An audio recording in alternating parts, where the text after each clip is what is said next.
Hi, this is Cherie with Rehash Fiber. Today I have some locks that I was given as a gift from Elizabeth Designs. My daughters got me this.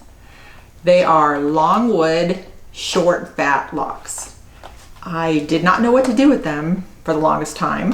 I started talking to some friends who spin and do everything fiber to get their ideas. My friend suggested that I ply them with another yarn and thread and work them in like an art yarn. Okay, working with fiber is an adventure, just like a lot of things in life. I tried plying with thread and that did not work at all. So I grabbed my favorite book, the Spinner's Book of Yarn Designs, and I read up on Tailspun Yarn. And I had never done that before. I got all my yarn ready, started building up the twist and adding the locks in. What you do is you flick one end of the lock, leaving the other intact, so it will look really cute hanging out of your yarn.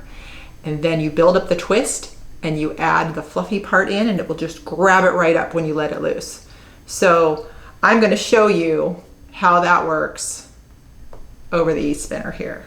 I do not need to put as much spin in as I thought I did. I can actually let the spin happen as it goes. It was getting too overspun and it was not drawing into the bobbin. So as you see, all the locks are prepared. I'm leaving a little bit out. And as we go along, spinning or plying,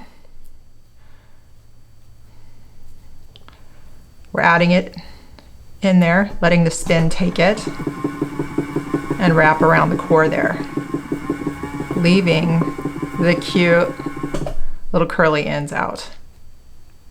Okay.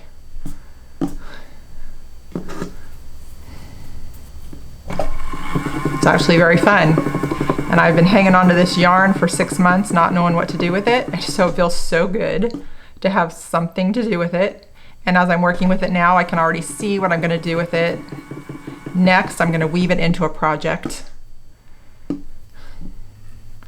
So it's pretty exciting watching this happen. This is the fiber adventure.